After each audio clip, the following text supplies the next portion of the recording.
Ay, mis queridos oyentes, si supieran el infierno que viví por creer que un hombre santo podía salvar a mi familia. Me llamo María, tengo 68 años ya, y lo que les voy a contar me quema el alma todavía como si fuera ayer. Pensé que darles un nuevo papá a mis hijos sería lo mejor, pero ese demonio disfrazado de ángel les robó la inocencia a mis chamacos, y a mí me dejó con un dolor que no se borra ni con el tiempo. ¿Han sentido ese miedo que te paraliza el cuerpo entero? Ese que te hace dudar de todo. Comenten abajo de qué parte de México me escuchan, de Jalisco, de Puebla o tal vez de mi Veracruz, querido. Suscríbanse para no perderse la continuación y den like si quieren que siga contando estas historias que duelen, pero que hay que sacar del pecho.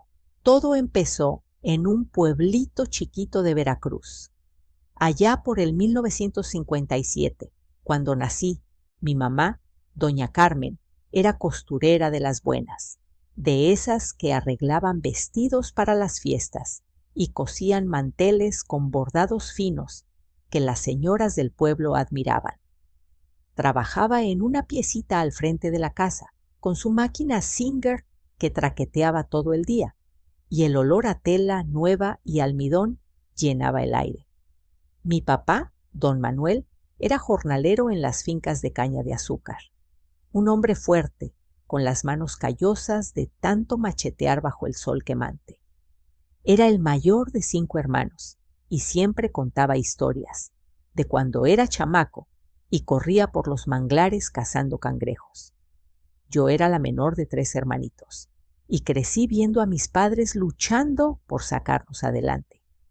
No éramos ricos ni de cerca, pero nunca nos faltó un plato de frijoles con tortillas calientitas, ni un abrazo al final del día.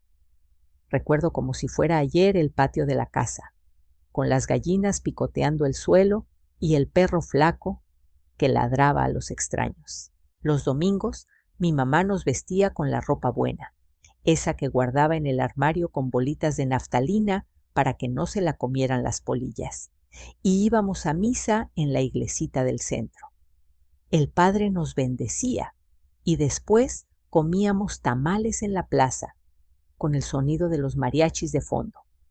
Mi papá me cargaba en hombros para que viera mejor los fuegos artificiales en las fiestas patronales, y yo me sentía la reina del mundo. Pero la vida no es eterna, ¿verdad? Cuando tenía unos 12 años, mi papá empezó a toser sangre. Tuberculosis, dijeron los doctores del pueblo, que no tenían ni medicinas buenas en esa época. Mi mamá, que era una mujer recia, no se dio por vencida. Manuel, no puedes seguir en el campo con ese sol que te mata, le decía, y lo convenció de aprender a cortar pelo. Él, que siempre había sido de manos duras para la tierra, ahora manejaba tijeras y navajas en un rinconcito junto al taller de costura. Al principio, mi papá se resistía. Carmen, yo no sirvo para esto. Mis manos tiemblan. Pero la necesidad aprieta, y poco a poco se hizo bueno en eso. Los hombres del pueblo venían por un corte de pelo y una plática honesta, y hasta se reían de sus chistes simples. Con eso, las cosas mejoraron un poquito. Podíamos comprar zapatos nuevos para la escuela o un dulce en el mercado. Mi abuela, doña Petra, mamá de mi papá, vivía con nosotros. Era una señora chaparrita, de pocas palabras, pero con un corazón de oro. Ella nos cuidaba a mí y a mis hermanos mientras mis padres trabajaban. Hacía unos pozoles con chile guajillo que te chupabas los dedos, y siempre tenía una historia de brujas o duendes para contarnos antes de dormir. Mi papá luchó contra la enfermedad como 4 años, trabajando hasta cuando apenas podía levantarse. No voy a dejar a la familia en la calle, decía, tosiendo con un pañuelo en la boca. Una mañana de lluvia no pudo más. Murió en su cama, rodeado de nosotros, con mi mamá sosteniéndole la mano. Fue un golpe duro, como si el cielo se nos cayera encima. pero la vida sigue, ¿no? Mi mamá tomó las riendas del taller de costura y nosotros ayudábamos como podíamos. Yo barriendo el piso, mis hermanos llevando paquetes. Ahí fue cuando conocí a José, mi primer esposo, el amor de mi juventud. Tenía yo como 13 años cuando lo vi por primera vez. Era hijo del panadero del pueblo, un chamaco alto y moreno que repartía pan en su bicicleta todos los días. Pasaba por la casa silbando y yo lo espiaba desde la ventana, con el corazón latiendo fuerte. Nos enamoramos como en las novelas de radio, con miradas robadas y notitas escondidas. Con la bendición de las familias, nos casamos cuando cumplí 15. Él tenía 18. José era un hombre bueno, de esos que no abundan. Trabajaba en el campo como mi papá, sembrando maíz y frijol, pero siempre encontraba tiempo para mí y para los chamacos que vinieron después. Tuvimos 4. Antonio, el mayor, un niño listo y juguetón. Luego Luisa, mi princesita traviesa, que siempre andaba con el pelo revuelto. Pedro, el calladito, que observaba todo con ojos grandes. Y la chiquita Ana, que nació como un angelito con rizos negros. Nuestra casa era humilde, una casita de adobe con techo de teja, pero rebosaba de alegría. José llegaba del campo sudado, con una sonrisa que iluminaba todo, y me daba un beso en la frente. «Mi reina, ¿qué hay de comer hoy?», preguntaba, y yo le servía un plato de mole con arroz que preparaba con amor. Los chamacos corrían por el patio, persiguiendo gallinas o jugando con una pelota hecha de trapos. Antonio, con sus 7 añitos, ya ayudaba a su papá a regar las plantas y decía que quería ser agricultor como él. Luisa, mi consentida, me ayudaba en la costura, pinchándose los dedos con la aguja, pero riendo todo el tiempo. «Mamá, ¿cuándo me haces un vestido como el de la Virgen?», me preguntaba, y yo le prometía uno para su cumpleaños. Pedro era el más quieto. Le gustaba sentarse en el suelo a dibujar con un palito, pero cuando José lo cargaba, se reía a carcajadas. Y Ana, la bebita, gateaba por todos lados chupando todo lo que encontraba, con sus cachetitos rosados. Los fines de semana eran lo mejor. Íbamos a la plaza, comprábamos elotes asados y escuchábamos la banda tocando en el kiosco. Rosa, mi amiga del alma, la vecina de al lado, siempre se unía. Era una mujer soltera, pero como una hermana para mí. Nos contábamos todo mientras cosíamos juntas. «María, tienes una familia preciosa», me decía, y yo asentía, sintiéndome la más afortunada. En las fiestas patronales bailábamos hasta el amanecer, con José abrazándome fuerte al ritmo de los sones veracruzanos. La casa olía a tortillas frescas por la mañana, a café de olla y por la noche a jazmines del jardín. José era cariñoso en la cama, siempre con ternura, como si yo fuera de cristal. «Te amo, mi vida», susurraba, y yo me derretía. Pensaba que esa felicidad duraría para siempre, que criaríamos a los chamacos juntos, veríamos sus bodas, sus hijos. Pero la vida te da golpes cuando menos lo esperas. Una mañana de sábado, José salió temprano en el camión para llevar cosecha al mercado.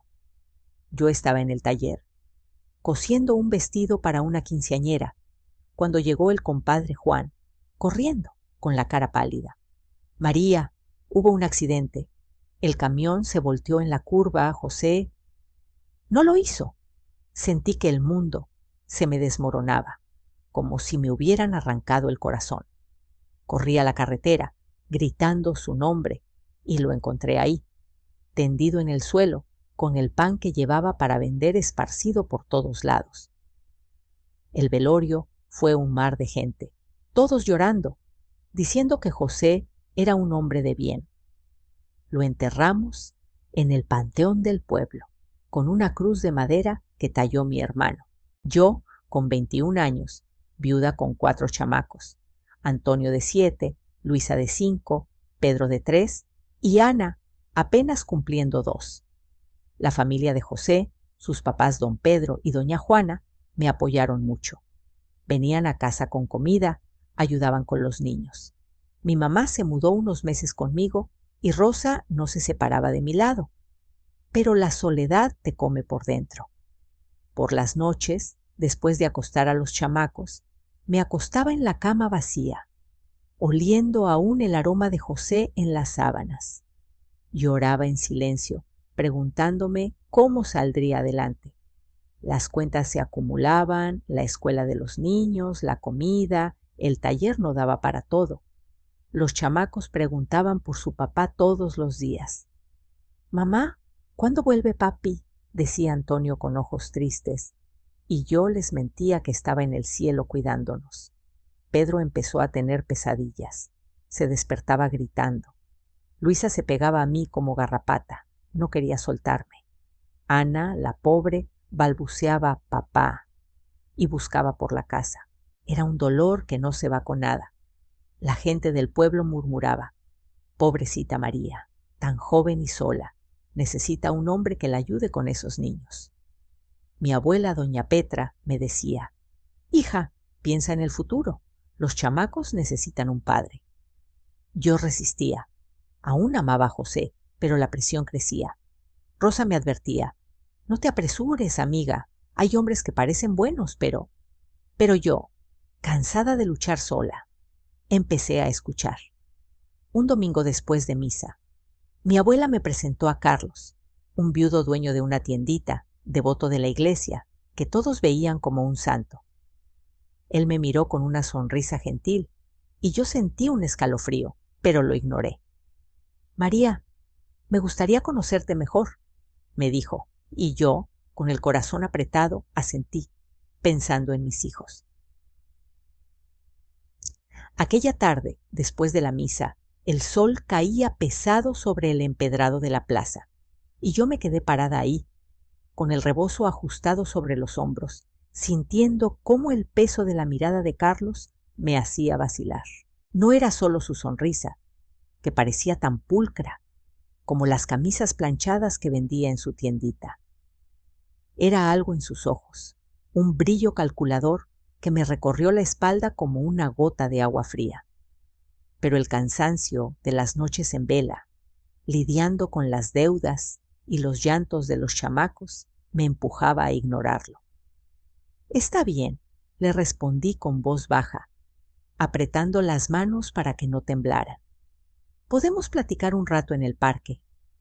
Caminamos despacio bajo los árboles de mango, con el ruido de los vendedores ambulantes de fondo, y él empezó a hablar de su vida, viudo desde hacía 3 años, sin hijos propios, dueño de una tiendita próspera en la calle principal, donde vendía desde harina hasta veladoras para la Virgen. «Soy un hombre de fe, María», me dijo, tocando el crucifijo que colgaba de su cuello. «Voy a misa todos los días. Ayudo en las colectas de la parroquia. Admiro cómo has salido adelante sola, pero los niños necesitan una figura fuerte». Sus palabras sonaban como un bálsamo, y yo, con el recuerdo de José aún fresco, pero el futuro pesando como una piedra, pensé que quizás era una señal del cielo. Las visitas de Carlos se volvieron frecuentes, como un hábito que se cuela sin que te des cuenta. Venía por las tardes, después de cerrar la tiendita, trayendo bolsas de dulces para los chamacos, cajetas envueltas en papel celofán para Antonio, chicles para Luisa y hasta un sonajero nuevo para la chiquita Ana. «Para que se acostumbren a mí», decía con esa voz suave, sentándose en la mecedora del patio mientras yo terminaba de coser un dobladillo. Antonio, el mayor, lo miraba con curiosidad al principio, preguntándole sobre los camiones que pasaban por la carretera.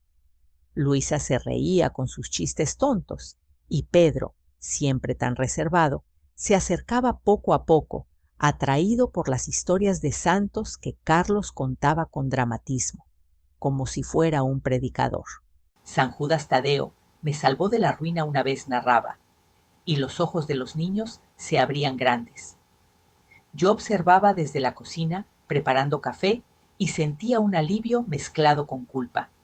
Alivio porque los chamacos sonreían de nuevo. Culpa porque en mi mente aún bailaba el fantasma de José con su risa ronca y sus manos callosas. Mi familia lo aprobaba, claro. Doña Petra, mi abuela, me guiñaba el ojo cada vez que lo veía llegar. Es un partidazo, mija, un hombre estable de los que no andan en cantinas. Mis hermanos, que vivían en el pueblo vecino, venían de visita y le daban palmadas en la espalda. Buen tipo, Carlos, cuida bien de mi hermana. Hasta don Pedro y doña Juana, los papás de José, asentían, aunque con una tristeza en los ojos. Los niños necesitan un padre, María, y él parece decente. Rosa, mi amiga, era la única que fruncía el ceño. No sé, comadre, hay algo en él que no me cuadra. ¿Por qué un hombre solo como él querría cargar con 4 chamacos ajenos? Yo la callaba con una risa nerviosa. Exageras, Rosa. Es solo un viudo solitario buscando compañía. Pero en el fondo sus palabras se clavaban como espinas. El noviazgo fue corto, como todo en el pueblo. Pláticas en el parque, paseos después de misa, y un día, bajo un atardecer rojizo, me pidió matrimonio arrodillado en el patio, con un anillo sencillo que brillaba bajo la luz de la bombilla. Seré un buen esposo y padre, María, prometió, y yo, con lágrimas en los ojos, pensando en las cuentas pendientes y los chamacos que crecían sin un modelo, dije que sí. La boda fue sencilla, en la misma iglesita donde me casé con José.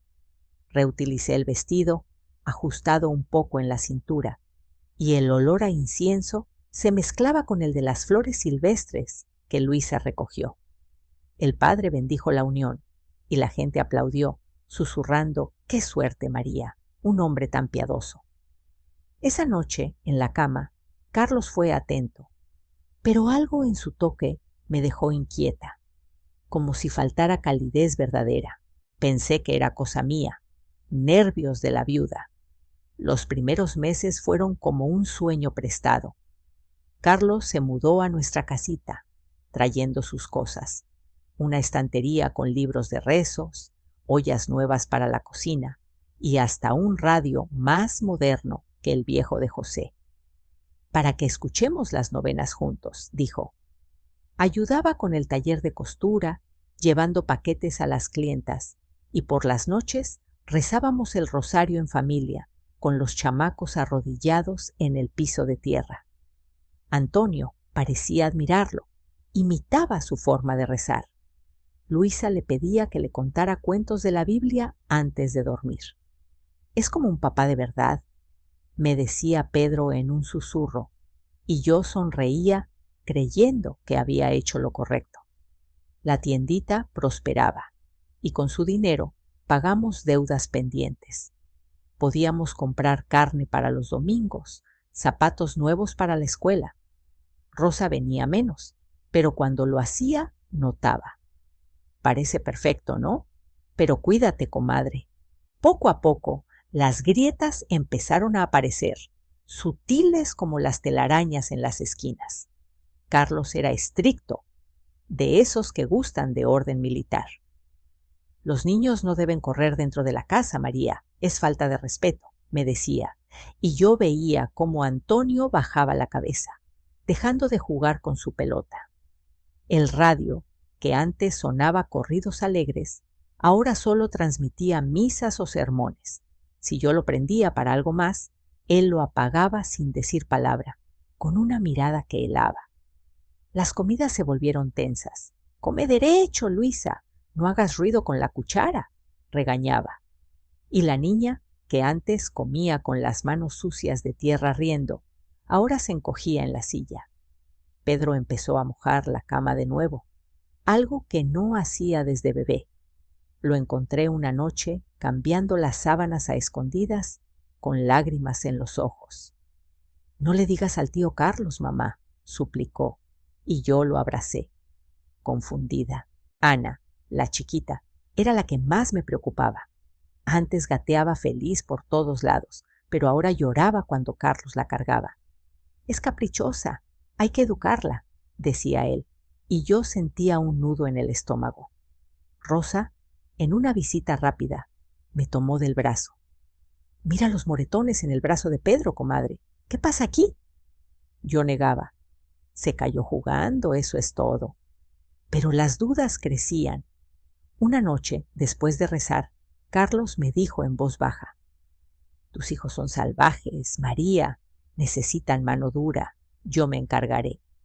Su tono no era de amor, sino de posesión, y yo me quedé despierta, mirando el techo, recordando las advertencias de Rosa sobre rumores viejos. Dicen que Carlos tuvo problemas con su hermana cuando eran jóvenes, algo feo que la familia tapó. Al día siguiente, mientras cosía, encontré una carta vieja en el cajón de Carlos, dirigida a su madre. Palabras borrosas sobre perdón por lo de la niña y nunca más. Mi corazón latió fuerte, pero la guardé, temiendo preguntar. Los cambios en los chamacos se hicieron evidentes. Antonio, que era un torbellino de energía, ahora se sentaba quieto en un rincón, evitando mirar a Carlos. Mamá, el tío me da miedo cuando estás en el taller, me confesó una vez, pero se calló rápido, como si temiera algo peor. Luisa dejó de reír alto. Sus dibujos, que antes eran de flores y casas, ahora mostraban figuras oscuras.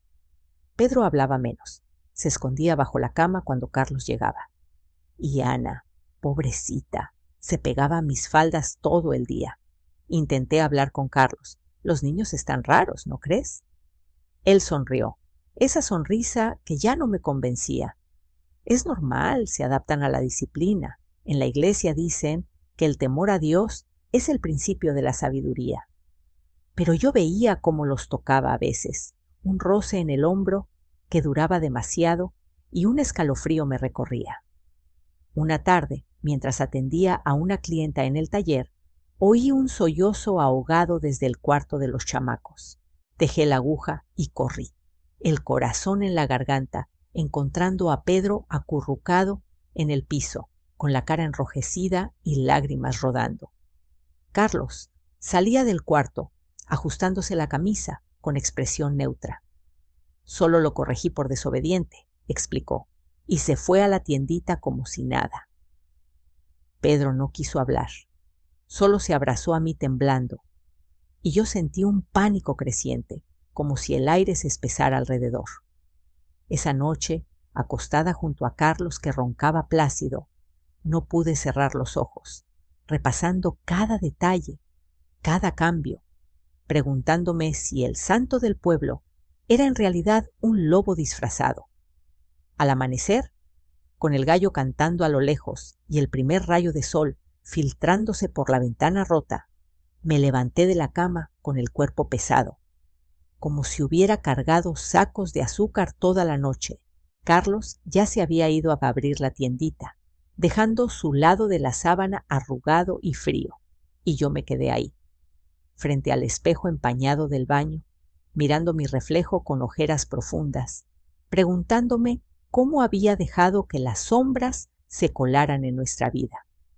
El silencio de la casa era ensordecedor, roto solo por el tic-tac del reloj en la sala, y decidí que no podía seguir ignorando las señales. Bajé a la cocina, preparé un café amargo que me quemó la lengua, y me senté en la mesa de madera astillada, revolviendo la taza mientras repasaba mentalmente cada gesto extraño. Los silencios de los niños, los toques prolongados, esa carta borrosa que había escondido en mi cajón de costura. Hoy lo confronto, me dije en voz baja, sintiendo un fuego nuevo en el pecho, uno que no era miedo, sino una rabia sorda que crecía como tormenta en el golfo. Mientras los niños desayunaban tamales recalentados, noté cómo evitaban mirarme directamente. Antonio masticaba despacio, con la vista fija en el plato, y Luisa jugueteaba con su trenza sin su habitual charloteo. Pedro se limitaba a asentir cuando les preguntaba algo, y Ana, sentada en mis piernas, se aferraba a mi blusa como si temiera que me desvaneciera. Vayan a jugar al patio, les dije con voz fingidamente alegre. Pero en cuanto salieron, me acerqué a la chiquita para cambiarle el pañal, y fue entonces cuando todo se desmoronó. Al bajarle los pantaloncitos, vi moretones frescos en sus piernitas tiernas, marcas que no eran de caídas inocentes, sino de dedos apretando con saña. Ana soltó un quejido bajito, y cuando le pregunté, mi amor, ¿quién te hizo esto?, ella balbuceó entre hipos, tío, duele, no quiero baño con él. El mundo se detuvo. Sentí un vértigo que me obligó a sentarme en el suelo, abrazándola fuerte, mientras las lágrimas me nublaban la vista. No era solo un regaño, no era disciplina, era algo oscuro, prohibido, que me revolvió las entrañas como un veneno. Llamé a los otros niños adentro, cerrando la puerta con llave para que nadie nos interrumpiera, y los senté en el piso alrededor mío, formando un círculo improvisado con cojines viejos. Díganme la verdad, mis cielos. ¿Qué les ha hecho Carlos?, pregunté con voz temblorosa pero firme, y fue Antonio quien rompió el dique, con los ojos bajos y las manos retorciéndose en el regazo.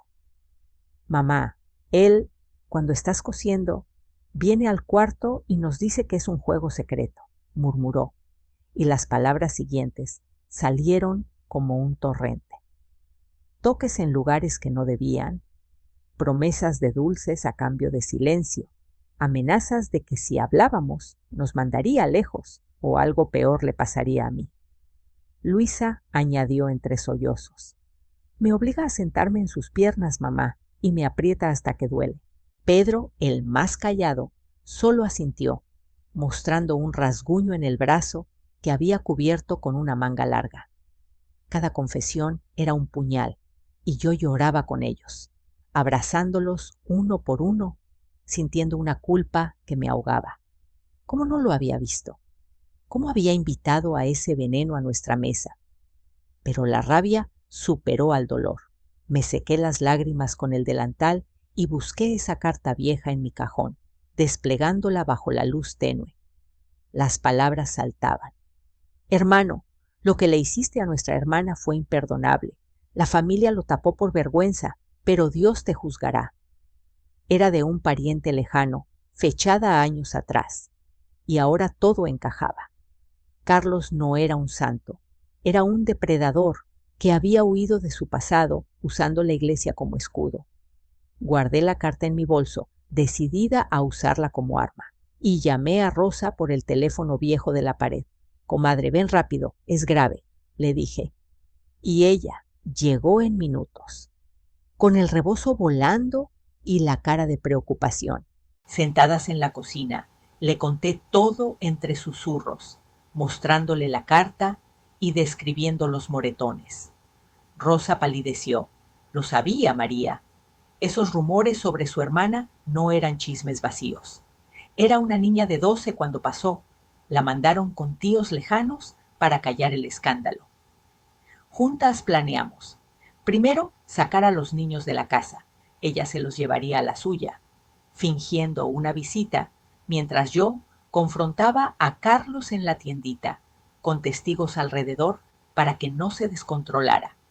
Los niños se fueron con Rosa, cargando mochilitas con ropa y juguetes, y yo caminé hacia la calle principal con las piernas como gelatina, pero el paso firme. La tiendita estaba llena de clientes, doña Lupita comprando jabón, el compadre Ramón pesando arroz. Carlos estaba detrás del mostrador, contando monedas con esa sonrisa falsa que ahora me repugnaba. Necesito hablar contigo, ahora, le dije en voz alta.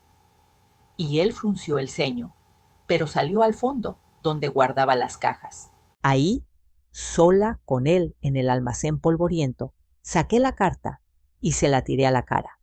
¿Esto es lo que eres? ¿Un monstruo que lastima a los inocentes? ¿Lo que les has hecho a mis hijos? Él se quedó quieto un segundo. Luego su rostro se torció en una mueca de ira. «Estás loca, mujer. Eso es viejo, y los niños mienten por tu culpa». Intentó agarrarme del brazo, pero yo lo empujé con fuerza gritando: «¡No me toques! ¡Voy a contárselo a todos!». Salió corriendo detrás de mí hacia la calle y ahí, frente a la gente, empecé a gritar la verdad. «Este hombre abusa de niños. Lo hizo con mis hijos y con su propia hermana». La plaza se paralizó.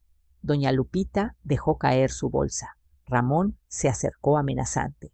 El escándalo estalló como pólvora. La gente murmuraba, algunos defendían a Carlos por su fama de devoto. «No puede ser, él dona a la iglesia», pero otros, que habían oído rumores antiguos, empezaron a cuestionar. Carlos negaba todo, rojo de furia. «Es una calumnia. María está histérica desde que enviudó». Pero yo saqué la carta y la leí en voz alta, y un vecino la pasó de mano en mano.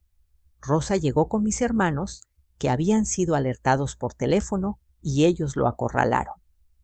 «Sal de aquí, desgraciado», gritó mi hermano mayor, empujándolo contra la pared. El padre de la parroquia, alertado por el alboroto, llegó corriendo con su sotana ondeando. «Calma, hijos míos, ¿qué pasa aquí?». Le conté todo, mostrándole la carta y describiendo los moretones. Él palideció, recordando quizás confesiones pasadas. «Carlos, si es verdad, Dios te perdone, pero la justicia humana actuará», dijo, y mandó llamar a la policía del pueblo, que llegó en una camioneta vieja. Mientras esperábamos, la comunidad se dividió. Unas mujeres me abrazaron, compartiendo sus propios secretos de maridos violentos. Otros, amigos de Carlos, lo defendían, diciendo que era un pilar de la fe. Pero las pruebas hablaban. Llevé a los niños al doctor del pueblo, quien confirmó las marcas de abuso, y su informe se sumó a la carta. Carlos fue detenido esa misma tarde, gritando que era inocente, que yo lo había provocado. En la comisaría, bajo las luces fluorescentes parpadeantes, firmé la denuncia con mano temblorosa, sintiendo un alivio amargo. Rosa me llevó a casa, donde los niños esperaban acurrucados en su sofá, y pasamos la noche hablando bajito, planeando cómo reconstruir. «Iremos al sacerdote para apoyo, comadre, y a un grupo de mujeres en el centro comunitario». Al día siguiente, con el sol alto y el pueblo zumbando de chismes, me reuní con el padre en la sacristía, donde confesó haber sospechado algo en el pasado de Carlos.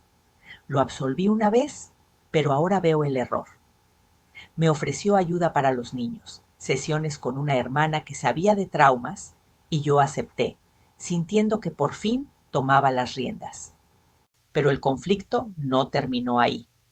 Carlos, desde la cárcel provisional, mandaba mensajes a través de un abogado, amenazando con demandarme por difamación y reclamar parte de la casa como esposo. Descubrí entonces su verdadero motivo. En sus papeles encontré documentos falsos intentando transferir la propiedad que José me dejó, usando mi firma imitada. «Quería todo, no solo a los niños», le dije a Rosa furiosa mientras quemábamos sus cosas en el patio. Mis hermanos montaron guardia en la casa y el pueblo poco a poco se inclinó a mi favor. Colectas para el taller, visitas de vecinas con comida. El sacerdote organizó una reunión en la iglesia, donde expuse mi historia sin detalles crudos, enfocándome en la traición. Cuiden a sus hijos, no confíen en máscaras. Carlos perdió aliados. Hasta sus clientes habituales boicotearon la tiendita, que cerró temporalmente. Con el plan solidificándose, denuncia formal, custodia total y apoyo comunitario, me sentí empoderada.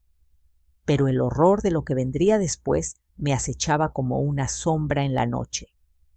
Esa sombra que me acechaba se materializó al atardecer siguiente, cuando el cielo se tiñó de un naranja furioso sobre el campanario de la iglesia y yo caminaba hacia la reunión convocada por el padre, con el corazón latiendo como un tambor de guerra en el pecho. El plan parecía sólido, la denuncia en marcha, los niños a salvo con Rosa, el apoyo de mis hermanos como un muro inquebrantable. Pero un presentimiento me roía por dentro, como si el diablo susurrara que no todo estaba atado. Llegué a la sacristía, oliendo a incienso y cera derretida, donde el padre nos esperaba con su Biblia abierta sobre la mesa de roble, flanqueado por un par de feligreses de confianza. Carlos ya estaba ahí, esposado a una silla por los policías que lo custodiaban, su rostro demacrado y sudoroso, sin rastro de esa pose santurrona que tanto cultivaba. «Hablemos con verdad, hijo», le dijo el padre con voz grave, y yo me senté al frente, aferrando la carta como un talismán, lista para repetir las acusaciones que ya habían sacudido al pueblo. Lo que siguió fue un torbellino de confesiones y mentiras entretejidas. Carlos, con los ojos inyectados en sangre, negó al principio, alegando que era una conspiración mía por su dinero, que los niños exageraban por resentimiento contra un padre estricto.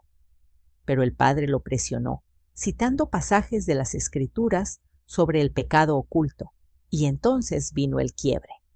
Carlos se derrumbó, sollozando como un niño atrapado, admitiendo lo de su hermana años atrás. «Fue un error de juventud, padre, el demonio me tentó». Y luego, en un susurro roto, confesó los toques a mis hijos, jurando que era solo cariño malentendido. El aire se espesó con el horror colectivo.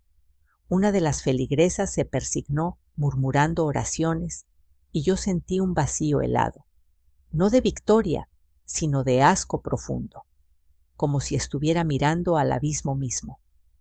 Pero en ese instante de vulnerabilidad fingida, Carlos se levantó de un salto, rompiendo las esposas flojas con una fuerza desesperada que nadie esperaba, quizás un truco aprendido en su pasado turbio, y corrió hacia la puerta lateral gritando: «¡No me atraparán! ¡Dios me protege!». El caos estalló en segundos. Mis hermanos lo persiguieron por el pasillo empedrado, tropezando con bancas volcadas, mientras el padre gritaba: «¡Deténganlo en nombre del Señor!». Yo salí detrás, con las sandalias resbalando en el piso húmedo, y lo alcancé en el atrio, donde la multitud de curiosos se había reunido atraída por el alboroto. Rosa, que había llegado con una denuncia anónima que había entregado a la Policía Federal, un twist que ni yo conocía, revelando que había contactado a autoridades fuera del pueblo para evitar corrupción local, bloqueó su escape con un grupo de mujeres del mercado, armadas con palos y escobas. «¡No te muevas, canalla!», le espetó mi hermano menor, tacleándolo al suelo con un golpe seco que resonó como un trueno. La policía, alertada por la llamada de Rosa, llegó en sirenas ululantes, y esta vez lo esposaron de verdad, arrastrándolo a la patrulla mientras él maldecía y prometía venganza divina. Ese momento, con el sol poniéndose como sangre derramada, marcó el verdadero giro. No solo era un abusador, sino un estafador con deudas ocultas que salieron a la luz en la revisión de sus cuentas, préstamos usureros a nombre de la tiendita, falsificaciones que involucraban mi herencia de José. Con Carlos tras las rejas, el pueblo entero pareció exhalar un aliento retenido. La tiendita fue embargada por el banco, revelando que estaba al borde de la quiebra, y sus bienes se subastaron para pagar indemnizaciones, incluyendo una compensación que me llegó a mí por los daños a los niños. Recuperé la casa por completo, sin rastro de sus manipulaciones legales, y con la ayuda de mis hermanos, la convertí en un taller de costura ampliado, agregando un cuartito para clases gratuitas a mujeres del barrio. «Vamos a hacer manteles bordados con historias de fuerza», les decía a las alumnas, y poco a poco el olor a tela fresca volvió a llenar el aire, mezclado con risas tímidas que sanaban heridas. Los niños, mis tesoros rotos pero resilientes, empezaron a recuperarse concesiones en el centro comunitario. Una hermana religiosa les leía cuentos de héroes que vencían monstruos y un doctor voluntario les enseñaba a dibujar sus miedos para quemarlos en una fogata simbólica. Antonio encontró refugio en el fútbol del pueblo, pateando pelotas con furia hasta que el sudor lavaba el dolor. Luisa volvió a sus trenzas revueltas, tejiendo pulseras con hilos de colores que regalaba a las vecinas. Pedro, el observador, empezó a escribir poemas cortos sobre pájaros libres, y Ana, la más pequeña, aprendió a correr de nuevo por el patio, persiguiendo mariposas sin mirar atrás. Yo misma me uní a un círculo de mujeres abusadas que Rosa organizó en la plaza, bajo los mangos centenarios. Nos sentábamos en bancas circulares, compartiendo tazas de atole caliente, y contábamos nuestras batallas sin juicios, tejiendo una red de apoyo que se extendía como raíces profundas. No soy la misma María de antes, les confesaba, pero esta cicatriz me hizo más fuerte, como un árbol que crece torcido pero alto. El juicio a Carlos fue rápido y demoledor. Condenado a años en prisión por abuso y fraude, perdió todo, incluso su reputación de santo, y el pueblo lo borró de sus memorias como a una mancha en un mantel. Hoy, décadas después, mis hijos son adultos con vidas propias. Antonio, un agricultor casado, Luisa, maestra en la escuela local, Pedro, un poeta que viaja, Ana, una enfermera compasiva. Y aunque la marca queda, como una arruga en la piel que cuenta una historia, hemos florecido. Si estás escuchando esto y sientes un eco en tu alma, recuerda, las apariencias engañan como espejismos en el desierto. Siempre escucha el susurro de tus chamacos y no temas romper el silencio, porque sola no estás. Hay manos extendidas en la oscuridad. Comenten abajo si quieren que comparta recetas de mi abuela para calmar el espíritu, como un té de manzanilla con hierbas secretas que quita el peso del corazón. Y suscríbanse para más relatos que nacen del alma de esos que duelen pero liberan. Gracias por acompañarme en esta noche. Cuídense mucho y que Dios los bendiga. Hasta pronto.